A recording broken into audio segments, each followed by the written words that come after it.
Welcome to The Explainer. Today, we're pulling back the curtain on a role that you've probably never really thought about, but it's one that is absolutely critical to our planet's health: the industrial operator. These folks are the unseen guardians, our environment's very first line of defense. Let's start with this quote, because it really gets to the heart of the matter.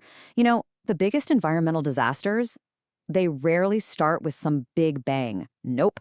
They begin with a whisper, a single overlooked detail, a small leak, a reading on a gauge that's just a little bit off, a tiny crack that grows silently in the dark until it's way too late. And that's exactly why this concept is so powerful. In any big industrial plant, think a refinery, a chemical facility, a power station, it's the operator who's standing there right at the gate. It's their daily actions, their vigilance, and their decisions that directly determine the safety of the air, the water, and the land all around them. And make no mistake, the stakes could not be higher. We are not talking about a simple slap on the wrist here. A single incident can set off this devastating chain reaction. We're talking about crippling regulatory fines, a complete loss of trust from the community that can take decades to rebuild, and financial losses so severe they could shut a facility down for good. So first, let's really dig into why this guardian at the gate role is so critical. Then, we'll break down the three specific gates this guardian is protecting: the air, the water, and the land. First up is the atmosphere. An operator's job is to monitor everything, and I mean everything that's released. And that means paying attention to the obvious stuff and, more importantly, the invisible stuff. So they're watching things like flaring systems, those flame stacks that safely burn off excess gas, making sure they're working right.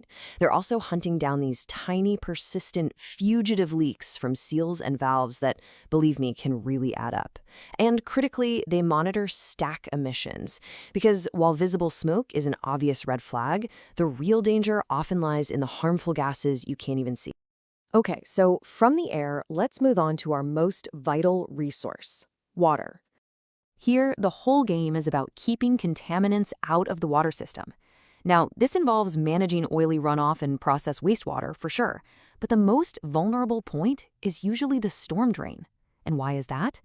It's because unlike other systems that lead to treatment facilities, a storm drain is often a direct, unfiltered pipeline straight to local rivers and lakes.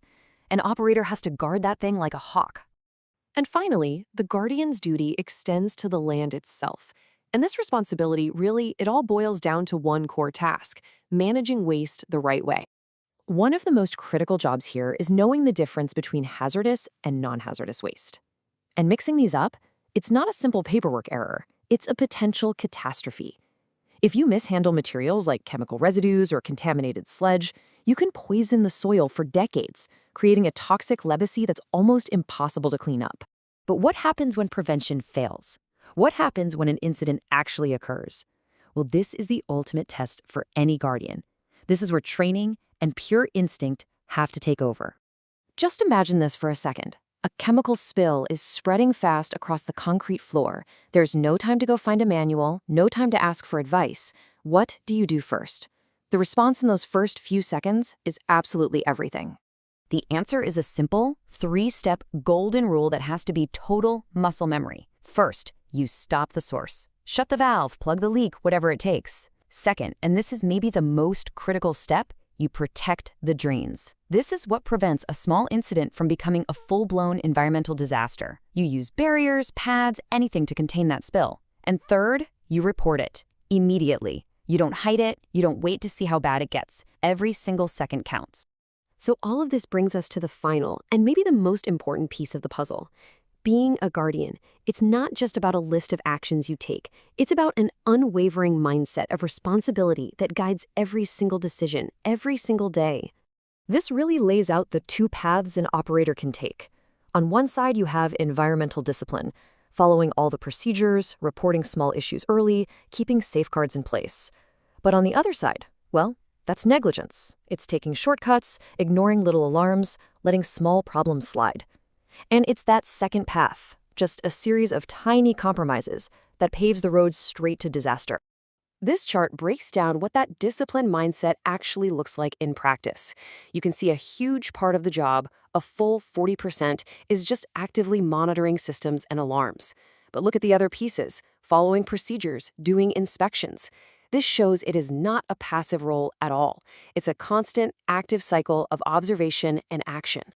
And if there's one rule that just sums everything up, this is it. This simple sentence is the ultimate guidepost. It just cuts through all the complexity and gives every operator a clear, immediate test for any situation. If it can reach the air, water, or soil, it's an environmental issue. Period. End of story. So the real key takeaway here is this. Environmental protection isn't some abstract policy that gets decided in an office. No, it's a hands-on responsibility embedded in the daily work of these hidden guardians. Their discipline, their vigilance, that's the invisible shield that protects our communities. And this leaves us with one final thought. We've talked about the industrial operator, but this idea goes way beyond the factory gates. So who are the unseen people in your world? The water treatment specialist, the waste management driver, the maintenance worker, whose daily vigilance is quietly protecting your community.